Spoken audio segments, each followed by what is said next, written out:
نحمده ونصلي على رسوله الكريم اما بعد فاعوذ بالله من الشيطان الرجيم بسم الله الرحمن الرحيم الصلاة والسلام عليك يا رسول الله الصلاة والسلام عليك يا حبيب الله صلی اللہ علیہ وسلم۔ معزز و محترم و مکرم سامعین کرام، السلام علیکم ورحمۃ اللہ تعالی وبرکاتہ۔ انشاءاللہ اس ولاگ میں معین الدین حسن چشتی اجمیری رحمۃ اللہ تعالی علیہ کی ماباقی زندگی خوبصورت واقعات، کرامات، تعلیمات، ارشادات کا ہم ذکر کریں گے۔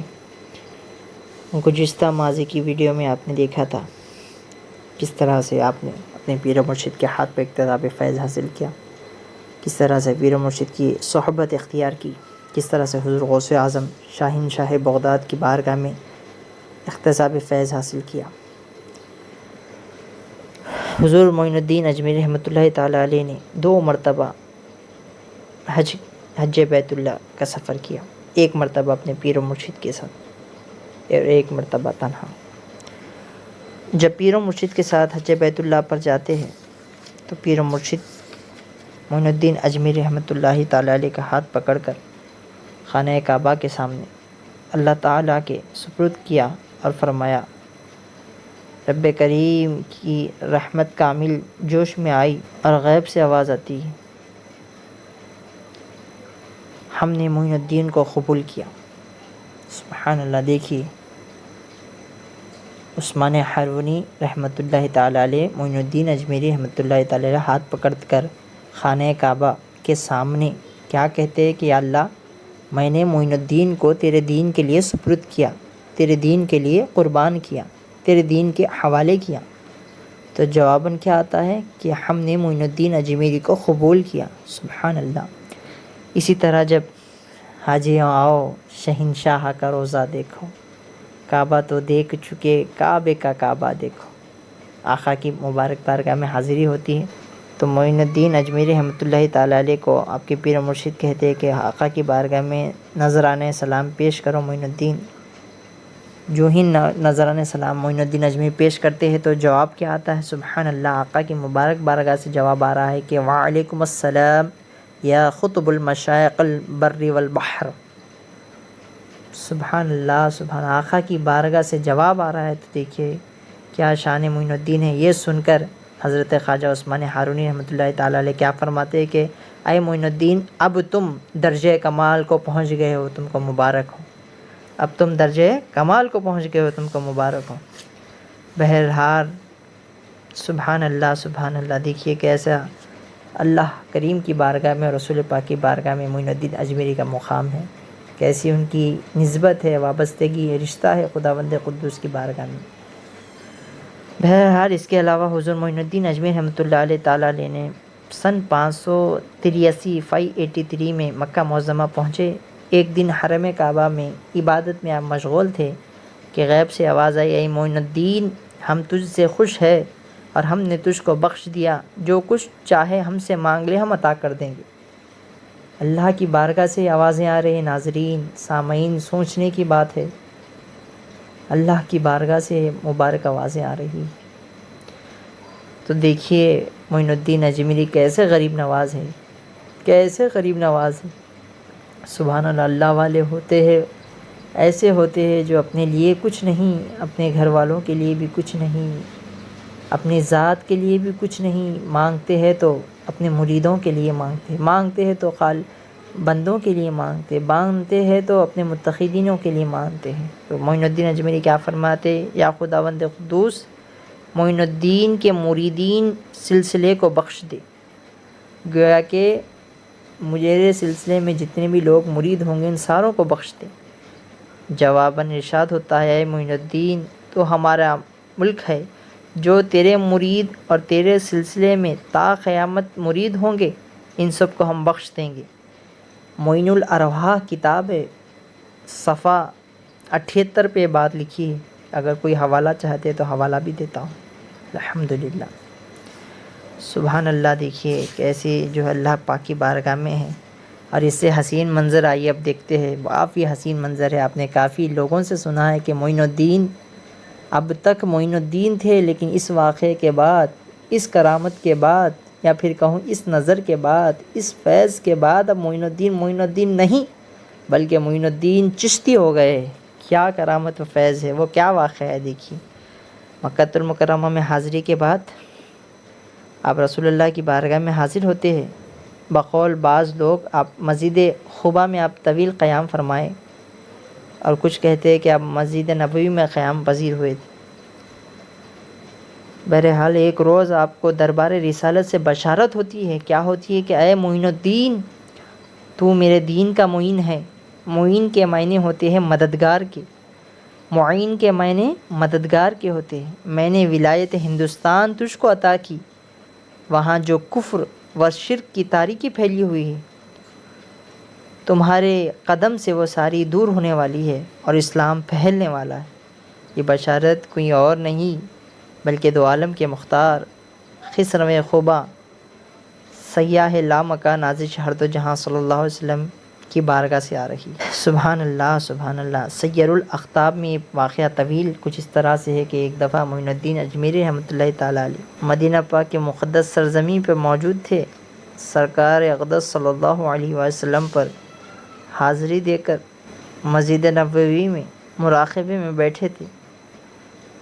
خادمین آستانہ دیکھتے ہیں کہ مبارک روزے سے آواز آتی ہے معین الدین کو بلاؤ۔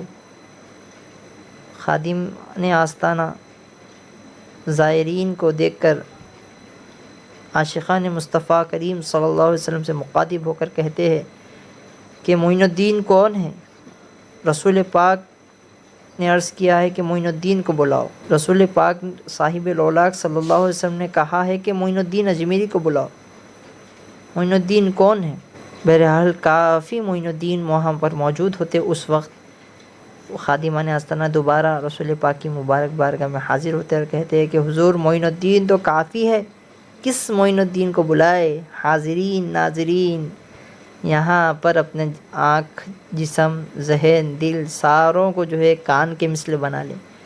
کیا کہتے ہیں، کون کہتے ہیں؟ سبحان اللہ، خدا کے حبیب کی زبان سے کیا نکل رہا ہے دیکھیے۔ آقا فرماتے ہیں کہ معین الدین چشتی کو بلاؤ، معین الدین چشتی کو بلاؤ، معین الدین چشتی کو بلاؤ۔ بس خادمان آستانہ جو ہی یہ بات سنتے ہیں جا کر کہتے ہیں کہ معین الدین چشتی کو رسول پاک نے طلب کیا ہے۔ اور معین الدین اجمیری رحمۃ اللہ علیہ جو مراقبے میں موجود تھے، جو ہی یہ بات سنتے ہیں، یہ صدا، یہ ندا کانوں میں آتی ہے، آپ کانپنے لگتے ہیں، لرزنے لگتے ہیں، کہتے ہیں کہ مجھ سے کیا خطا ہو گئی جو رسول پاک کی مبارک بارگاہ میں مجھے طلب کیا جا رہا ہے۔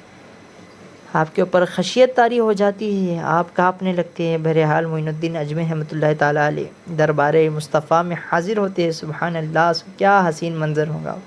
سرکار فرماتے ہیں کہ معین الدین، تو ہمارے دین کا عین ہے، لیکن تجھے ہندوستان جانا ہے، وہاں ایک جگہ اجمیر ہے، وہاں پر تجھے دین پھیلانا ہے، اسلام پھیلانا ہے، وہاں پر لوگوں کو کفر و شرک کے دلدل سے نکال کر توحید و رسالت کا جام پلانا ہے۔ اور ایک انار دے کر رسول پاک مبارک انار دے کر کہتے ہیں کہ اس انار کے ذریعے تم ہند پہنچ جاؤ گے، اجمیر چلے جاؤ گے۔ اور حضور معین الدین اجمیری رحمۃ اللہ تعالیٰ علیہ جو انار پر نگاہ ڈالتے ہیں تو کیا دیکھتے ہیں کہ مشرق سے مغرب تک تمام شہر اس میں موجود ہے، اور نیز کے شہر اجمیر، اس کی پہاڑیاں وغیرہ بھی اچھی طرح اس انار میں نظر آ رہی ہے۔ سبحان اللہ سبحان اللہ۔ بہرحال 40 لوگوں پر مشتمل قافلہ لے کر معین الدین اجمیری مدینہ پاک سے گنبد خضرا کے مکین صلی اللہ علیہ وسلم کی بارگاہ مقدسہ سے اجازت لے کر سفر ہندوستان کی جانب چلتے ہیں۔ سیر الاقطاب میں یہ واقعہ درج ہے۔ اور معین الدین اجمیری رحمۃ اللہ تعالیٰ علیہ ہندوستان میں ملتان سے ہوتے ہوئے، لاہور سے ہوتے ہوئے تشریف لائے۔ اور جب معین الدین اجمیری رحمۃ اللہ تعالیٰ علیہ ایک مقام پر موجود تھے تو لوگوں نے دیکھا آپ سے بے شمار کرامتوں کا ظہور ہوتا ہے، بے شمار آپ سے کرامتیں ہوئی۔ ملتان میں بھی آپ نے کافی قیام فرمایا۔ اجمیر کے راجہ تاڑاگر پہاڑ پر ہون کرتے ہیں اور سارے پنڈتوں کو، انہوں کے دیوتاؤں کو بلاتے ہیں، سادھوؤں کو بلاتے ہیں، گیانیوں کو بلاتے ہیں، اور ہون ہوتا ہے۔ غرض داستان قصۂ تذکرہ خواجہ معین الدین اجمیری رحمۃ اللہ تعالیٰ علیہ کافی طویل ہے۔ اگر بیان کرتے چلے جائیں تو کافی وقت لگ جائے گا، لیکن شان معین الدین اجمیری ہم گناہ گاروں ناقصوں سے بیان ہو نہیں سکتی۔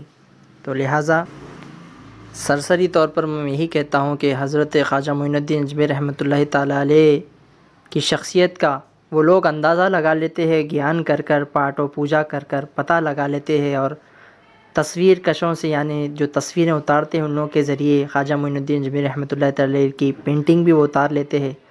لیکن معین الدین اجمیری خود اپنی مرضی سے نہیں بلکہ رسول اللہ کی نظر عنایت سے آئے تھے، اور آقا نے انہیں جو ہے ہند کا والی بنایا، ہند کا راجہ بنایا اور ہند کا مہاراجہ بنایا، تو کیوں کسی سے ڈرے۔ حضور خواجہ معین الدین رحمۃ اللہ تعالیٰ علیہ شانوں کے ساتھ اجمیر شریف میں آتے ہیں، کفرستان میں آ کر اسلام کا ایسا نور روشن کرتے ہیں جو سارے عالم میں منور ہو جاتا ہے۔ 90 لاکھ اور کچھ کے نزدیک 90 لاکھ لوگ، 99 اور کچھ نے 95 بھی اس کا تذکرہ کیا ہے، لاکھ لوگ آپ کے دستے حق پر بیت اسلام مشرف و اسلام ہوتے ہیں۔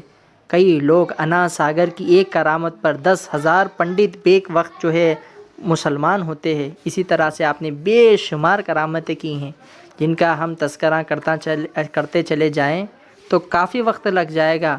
بہرحال ہندوستان میں آنے کے بعد آپ نے کبھی بھی اپنی پیٹھ مبارک زمین پر نہیں لیٹی۔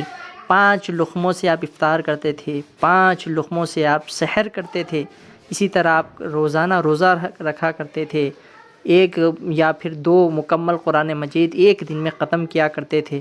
آپ کافی متقی پرہیزگار اور برگزیدہ بندے اللہ کی ہوئے، اور سلسلے چشت کو جو فروغ ملا ہے آپ کے ذریعے سے کافی فروغ حاصل ہوا ہے، اور آپ نے ایسی کتابیں لکھی ہیں۔ کتابیں تو ہم بہت پڑھتے ہیں، لیکن عطیف میاں قادری کا ایک جملہ ہے، وہ کہتے ہیں کہ آپ نے ایسی کتاب لکھی ہے جو کتاب سراپا آج بھی وہ کتاب سے فیضان جاری ہے۔ وہ کتاب کوئی اور نہیں، وہ کتاب خواجہ قطب الدین بختیار کاکی کی شخصیت ہے۔ وہ کتاب کوئی اور نہیں، وہ کتاب حضرت بابا فرید گنج شکر رحمۃ اللہ تعالیٰ علیہ۔ وہ کتاب کوئی اور نہیں، وہ کتاب حضرت خواجہ نظام الدین محبوب الہی رحمۃ اللہ تعالیٰ علیہ۔ وہ کتاب کوئی اور نہیں، وہ کتاب صابر مخدوم علاء الدین کلیری رحمۃ اللہ تعالیٰ علیہ۔ آپ نے ایسی کتابیں لکھی ہے، ایسی تحریر کی ہے جس کا فیضان آج بھی وہ جاری و ساری، اور تا قیامت تک، صبح قیامت تک وہ جاری و ساری رہے گا۔ حضور معین الدین اجمیری رحمۃ اللہ تعالیٰ علیہ کی وصال 66 اور کچھ کے نزدیک جو ہے 60 کے بعد 63 سال اور 66 سال کی عمر میں آپ کا وصال مبارک ہوتا ہے۔ اور کیا دیکھتے ہیں کہ پیشانی مبارک پہ لکھا ہے حبیب اللہ ماتا فی حب للہ، یعنی اللہ کا محبوب اللہ کی یاد میں اس دنیا سے گیا۔ 6 رجب المرجب کو آپ کا وصال اقدس اجمیر کی شریف میں ہوتا ہے۔ آج بھی آپ کی بارگاہ خلائق انوار و برکات سے لوگوں کو مستفیض کر رہی ہے، مال و مال کر رہی ہے۔ اللہ پاک سے دعا ہے ہمیں بھی حضور خواجہ معین الدین رحمۃ اللہ علیہ کی بارگاہ میں بادب بار بار حاضر ہونے کی توفیق عطا فرمائے۔ حضرت کا فیضان ہم تمام پر جاری و ساری رہے، ہمیں بھی دین اسلام کا کام کرنے کی توفیق عطا فرمائے، ہم تمام کو ایک اور نیک بنائے، خاتمہ بالخیر فرمائے۔ وآخر دعوانا ان الحمد للہ رب العالمین۔